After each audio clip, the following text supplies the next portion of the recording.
The UESF Mercy, now painted in dark gray instead of its original white, slipped silently through space. Dr. Miller watched from the bridge as 50 other converted hospital ships moved into position around it. Their red crosses were gone, replaced by the new sword-wrapped medical symbol of the Medical Warfare Division. "All ships report ready," Colonel Reed announced from her tactical station.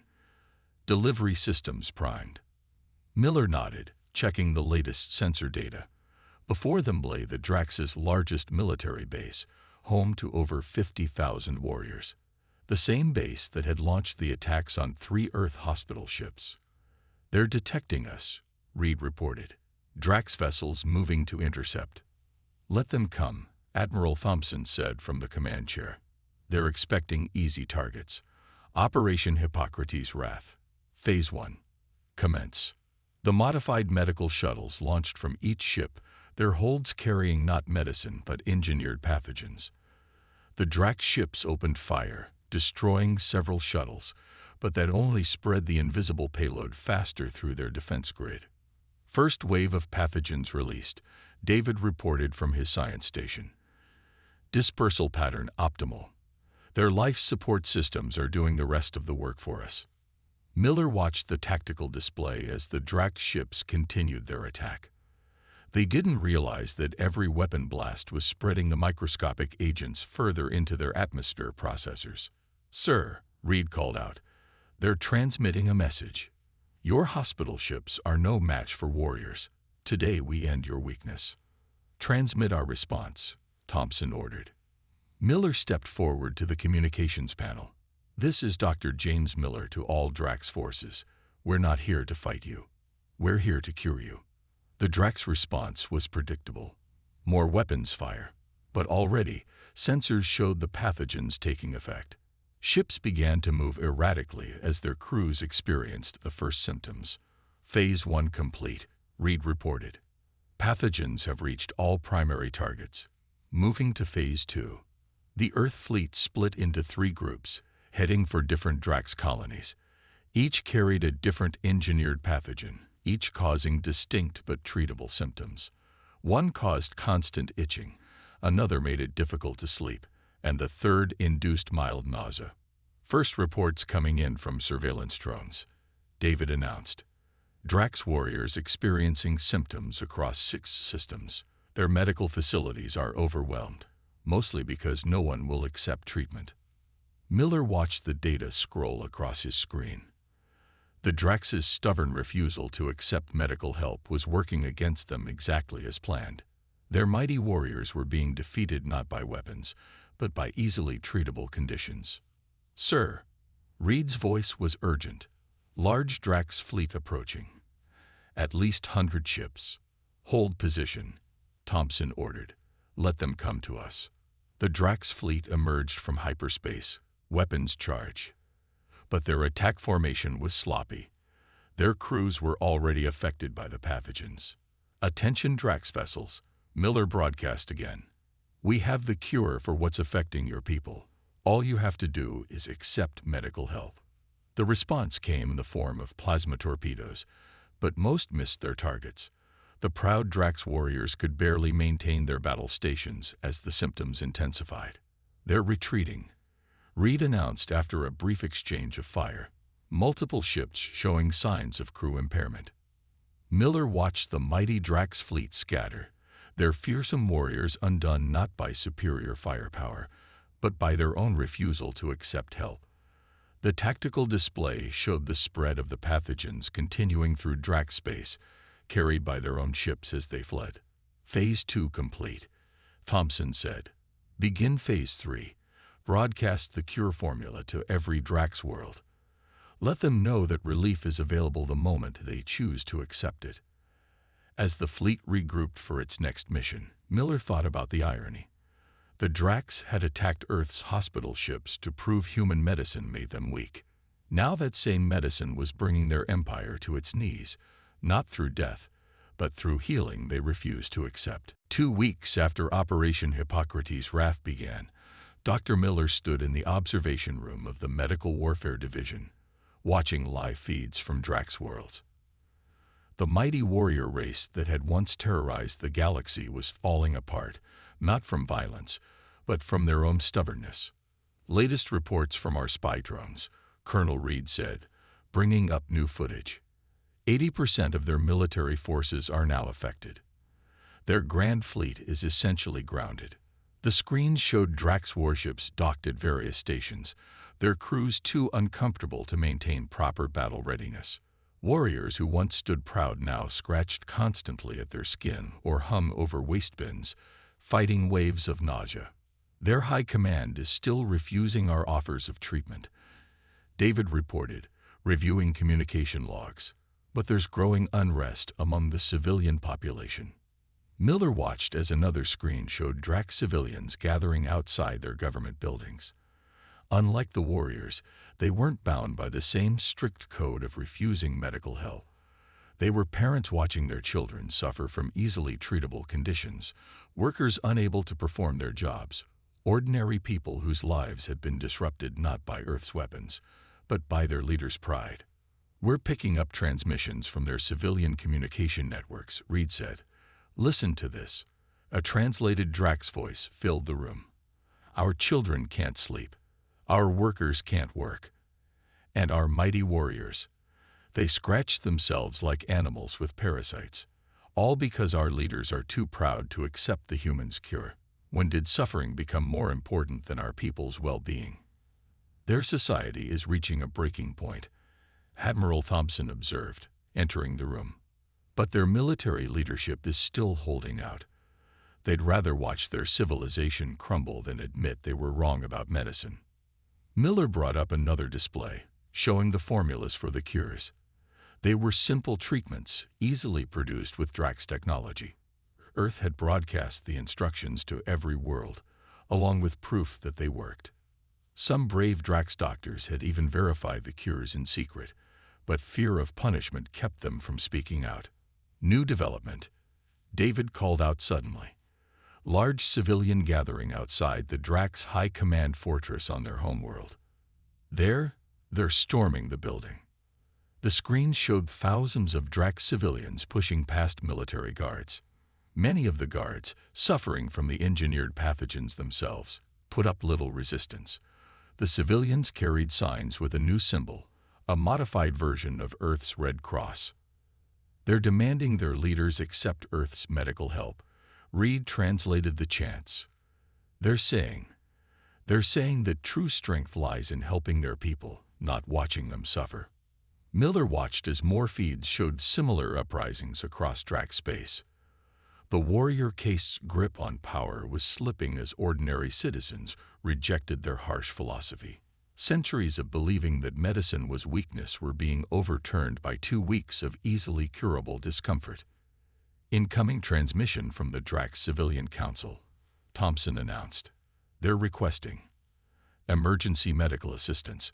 They're offering to surrender in exchange for immediate treatment. And the military leadership, Miller asked. Still refusing help, but it doesn't matter anymore. The Civilian Council has taken control.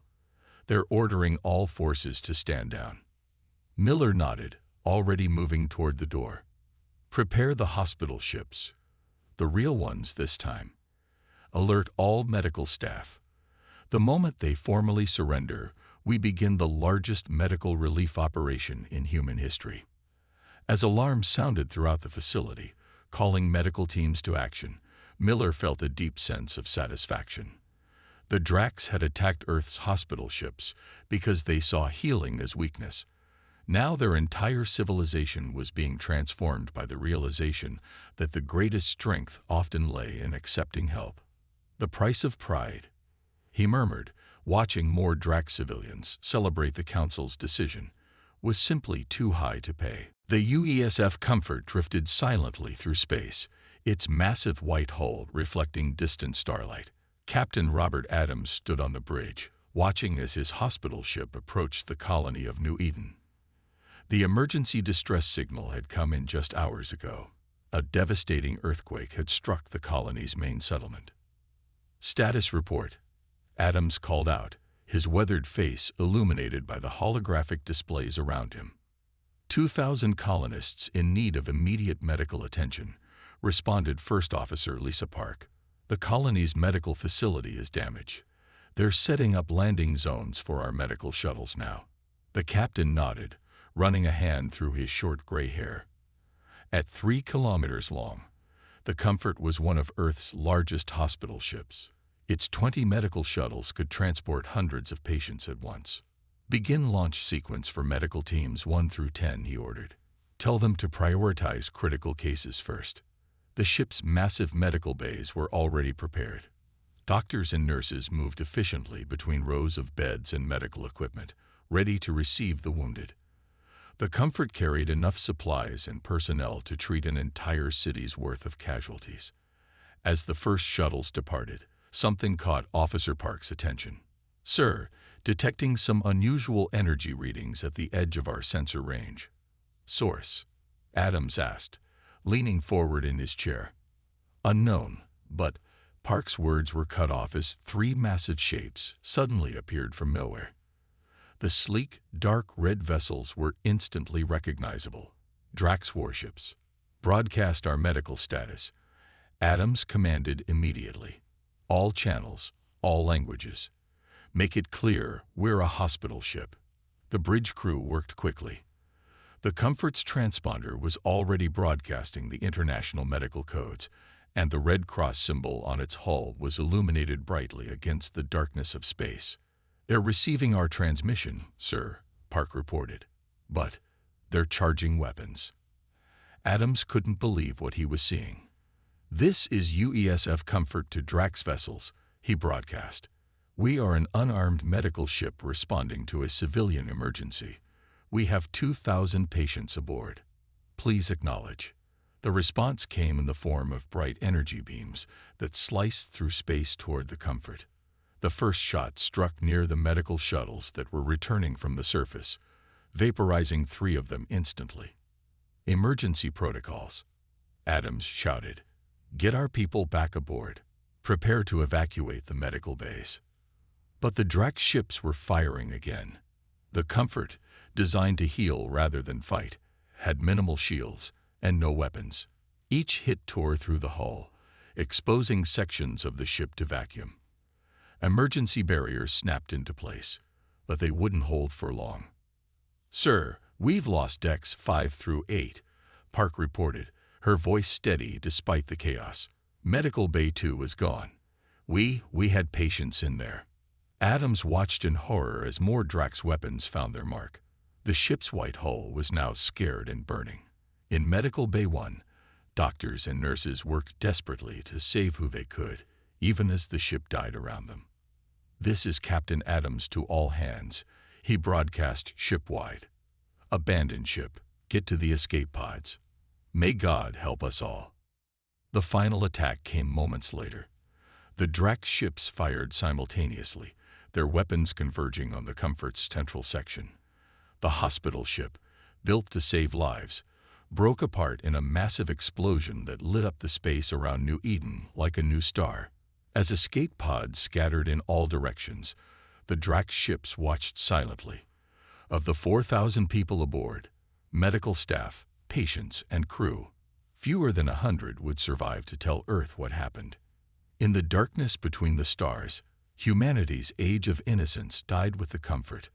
The Red Cross, a symbol of mercy for centuries, had become a target, and Earth would soon show the galaxy why attacking healers was the worst mistake the Drax could have made. Dr. James Miller stood at the observation window of the UESF Mercy, watching Earth shrink into a blue marble behind them.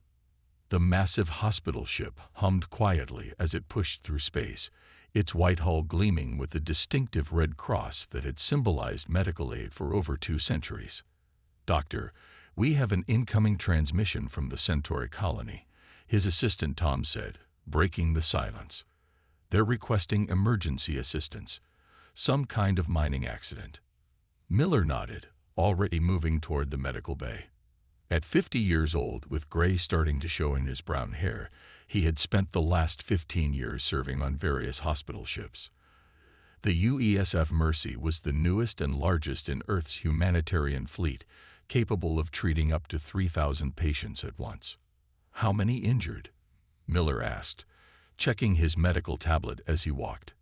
"Initial reports say around 40 miners. Mix of humans and Rigelians," Tom replied, keeping pace. The Rigelians' environmental suits failed after a tunnel collapse. The medical bay doors slid open with a soft hiss, revealing rows of advanced medical beds and equipment. Nurses and doctors were already preparing for the incoming patients, their movements efficient and practiced. The room's white walls housed the most advanced medical technology humanity had developed, capable of treating not just humans, but a dozen different alien species. "Alert the xenobiology team," Miller ordered. "Rigelians have different oxygen requirements. We'll need to set up separate atmospheric controls in Ward C." As the staff prepared, Miller caught sight of his reflection in one of the medical screens. The blue uniform of the United Earth Space Force Medical Division still filled him with pride. Even after all these years, the small patch on his shoulder showed Earth embraced by the medical snake symbol, with stars scattered behind it.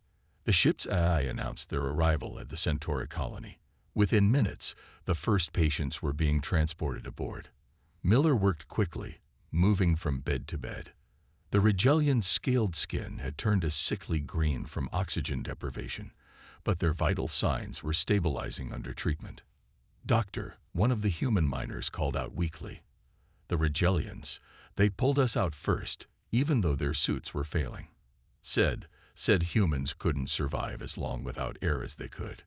Miller smiled as he checked the miner's injuries. That was why he loved his job. In space, the differences between species often fell away in times of crisis. The Red Cross on their ship meant the same thing to everyone.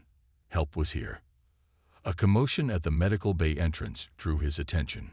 Two nurses were wheeling in a stretcher carrying a creature he'd never seen before.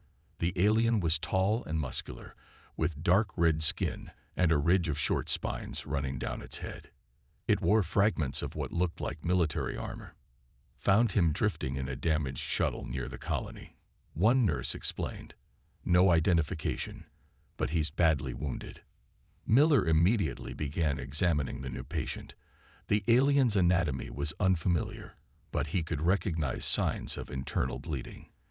As he worked to save the stranger's life, he noticed markings on the remains of the armor. They matched intelligence reports about a newly discovered aggressive species, the Drax. The Drax had been raiding outer colonies, showing no interest in communication or peace. Yet here was one of them, receiving the same care as everyone else aboard the UESF Mercy. That was humanity's way now. The hospital ships would treat anyone who needed help, friend or foe. What Miller didn't know, as he focused on saving the Drax warrior's life, was how this act of mercy would soon come back to haunt humanity. In the darkness of space, other Drax ships were watching, recording, and reaching a very different conclusion about the meaning of the Red Cross symbol. To them, healing your enemies was not mercy, it was the highest form of dishonor. And they would soon teach humanity the price of such weakness. Deep beneath the Rocky Mountains, in a facility that didn't officially exist, Dr. James Miller walked through sliding doors, marked Medical Warfare Division. The pristine white corridors reminded him of a hospital, but the armed guards at every intersection made it clear this was something very different. "The latest test results are ready, Doctor," said Colonel Anna Reed, falling into step beside him.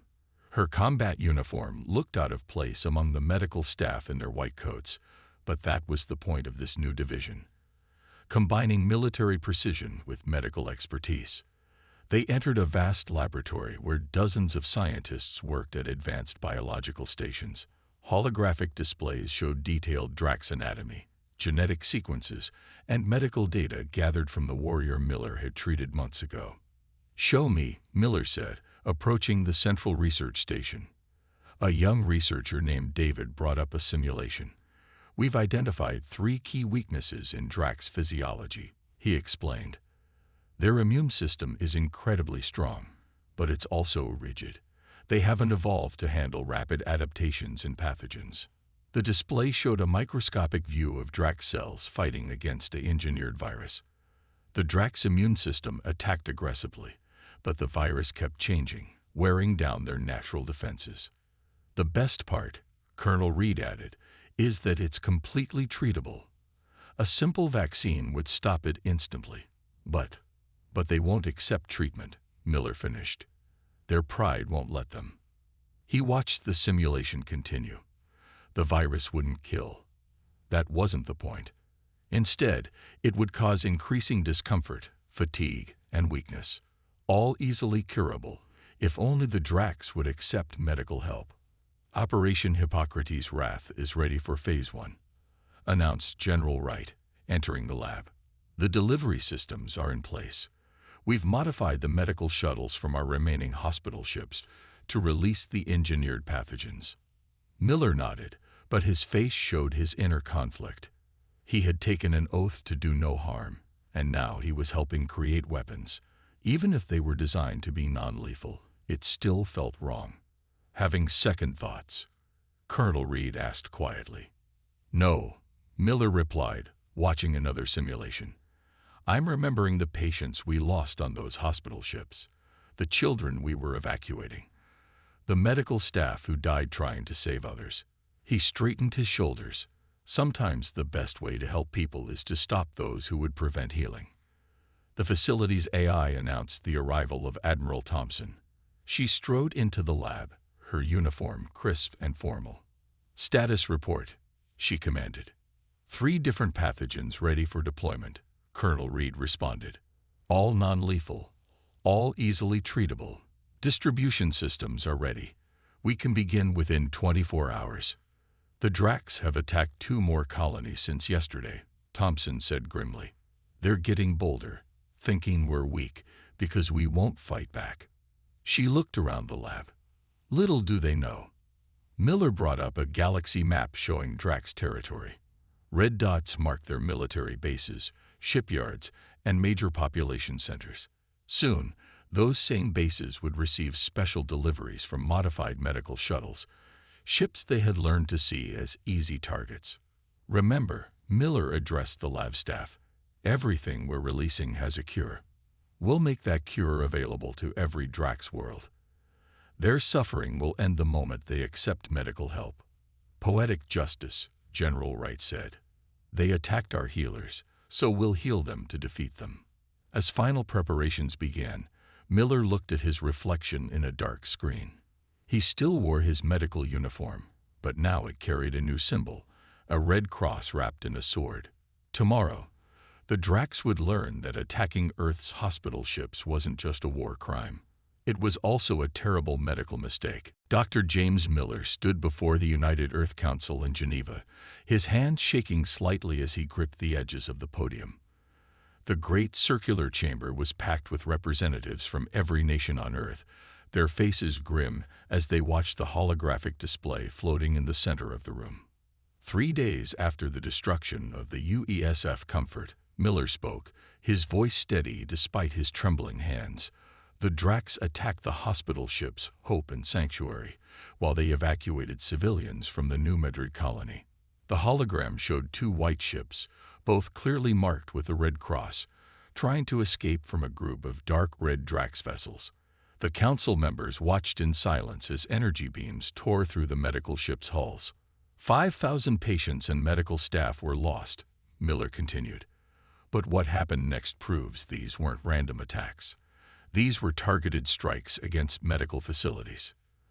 The display changed to show recorded transmissions from Drac ships, translated by Earth's computers. Their words were clear: target the healing vessels first. Let their weakness be their downfall. Admiral Jane Thompson stood up from her seat in the military section. "Dr. Miller, you treated a Drax warrior aboard the Mercy just weeks ago. Did you learn anything that might help us understand their actions?" Miller nodded, bringing up new images. "The Dracs have an unusual cultural view of medicine. While examining their warrior, I found evidence of multiple untreated injuries and illnesses. They believe seeking medical help is a form of weakness. Treating their enemies is, in their eyes, the ultimate insult." The chamber erupted in angry murmurs. Humanity had spent centuries developing their medical capabilities, extending help even to hostile species. Now they were being attacked for it. "We have reports of 2 more hospital ships going dark in the past hour," announced General Marcus Wright, his dark face lined with worry.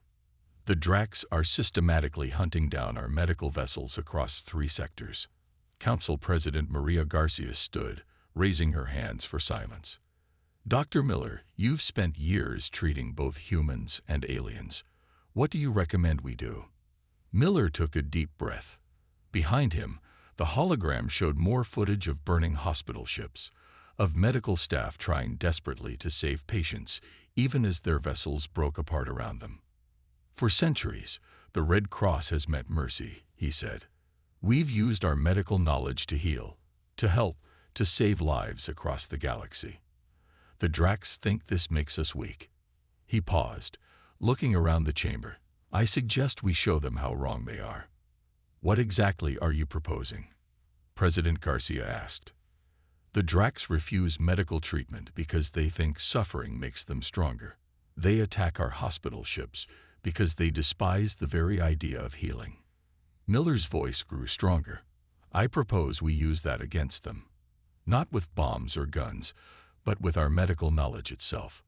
The council chamber grew quiet as Miller explained his plan. Some members looked shocked, others nodded in grim agreement. What he was suggesting would change how humanity used its medical capabilities forever. "We'll need to create a new division," Admiral Thompson said finally. "Something between medical corps and special forces." "Yes," Miller agreed. "And we'll need to work fast. The Dracs think attacking healers makes them strong. We'll show them that in all of human history, nothing has ever been more dangerous than making enemies of doctors." As the council began their vote, Miller watched the hologram's final images. The burning wreckage of hospital ships drifted in space, their red crosses still visible on broken hull pieces. Soon, very soon, the Dracs would learn why Earth's response would be called devastating.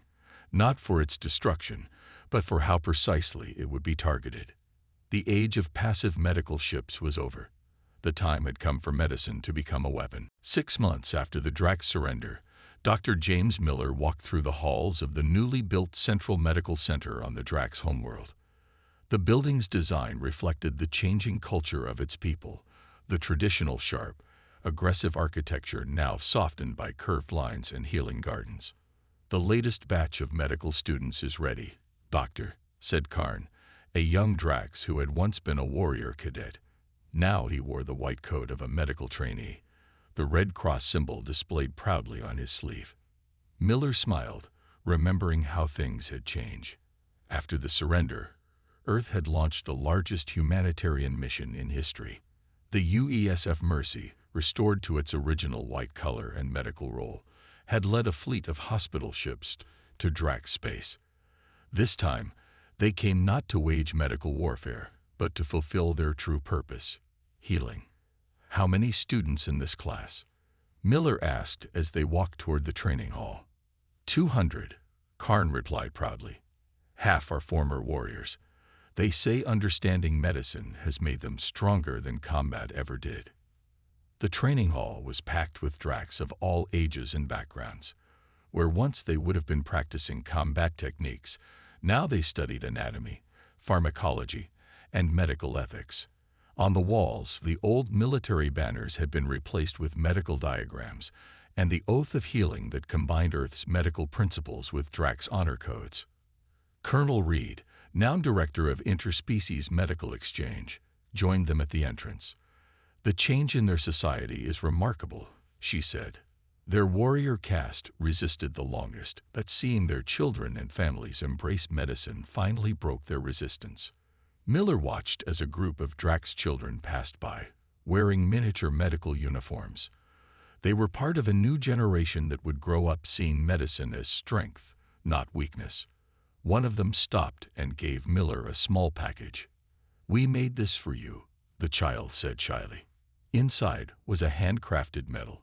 It combined the Earth's Red Cross with traditional Drax warrior symbols, creating something new, a symbol of healing strength. "The council session is starting," Reed reminded him. They made their way to the Grand Chamber, where once the Drax military leadership had planned their conquests. Now it served as a meeting place for medical professionals from both species. The room was filled with Drax and human medical staff, all working together to build a better future.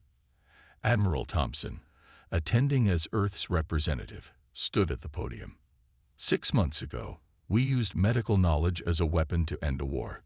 Today, we use it as intended, to build bridges between our peoples." The chamber erupted in applause as she announced the launch of the Joint Medical Research Initiative. Drax and human scientists would work together, combining Earth's medical expertise with Drax biological resilience to advance medical science for all species. Miller took his turn at the podium, looking out at the mixed audience. "When the Drax attacked our hospital ships, they thought they were targeting our greatest weakness. Instead, they discovered our greatest strength, not in our ability to heal, but in our wisdom to know when healing itself can be the most powerful response to violence." After the session, Miller returned to the pediatric ward he had helped establish. The walls were decorated with drawings made by Drax children showing human and Drax doctors working together. In one bed, a young Drax warrior who would have once refused treatment now accepted medicine with a grateful smile. "Dr. Miller," the young patient called out, "tell us again the story of the hospital ships."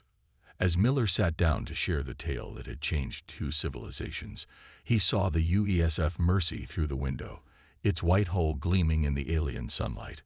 The red cross on its side was no longer a target but a symbol of victory, not through destruction, but through the devastating power of mercy itself.